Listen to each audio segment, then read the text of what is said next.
Good evening, everyone. We are doing the egg poaching lesson that some people have asked for. So we have boiling water here. It's just before a boil. Now we're basically putting eggs in it, which are going to act like ice cubes, cooling the temperature of the water. So you have to compensate for that to cook properly. The biggest trick that I like is to spin the water, and this tends to coagulate the whites together. I don't bother with that vinegar. And I also salt the water. I don't want sour eggs, I want well seasoned eggs. So that's the idea. Even though we're only doing 2 eggs, I don't want the water to cool down so much that they don't poach properly. Swirl the water, and then dump the egg on the edge, and we'll go towards the middle. Maybe more than one.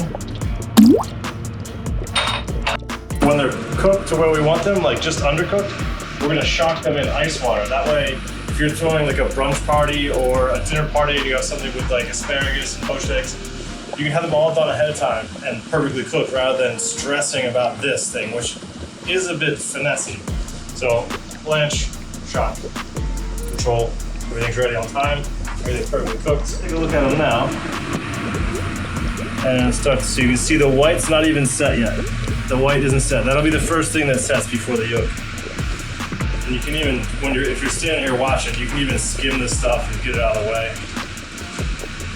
So if you're doing 12 eggs at a time, it's good to just focus on the 12 eggs. Like just do that, nothing else, and make sure everything's perfect. It's hard to walk away with other stuff.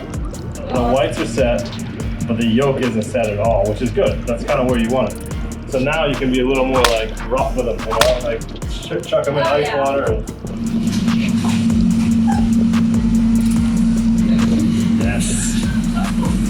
So you can always just like clean up this little bits, just make them nice. Now you have them ready to go, and you can actually reheat them just directly back into nice clean poaching liquid after the fact. And that's basically how you do poached eggs. That's how you do a lot of them at once, and then you can have them ready. If you're just doing for 2, then don't worry about the ice water. Just have it ready, nice paper towel, and blot them dry. And pick them up gently from the kind of scraping the pan so you don't break the yolk. Now look at these. You can take a look at these now. Disperse these. Yeah. Just beautiful. Nothing better than a poached egg. That's how you do poached eggs. Good night. Thank you. Yeah. Oh yeah. Gotta love a good poachy. Yum. No yolking around there, is there? Oh, nice pun, Patty. Nice pun.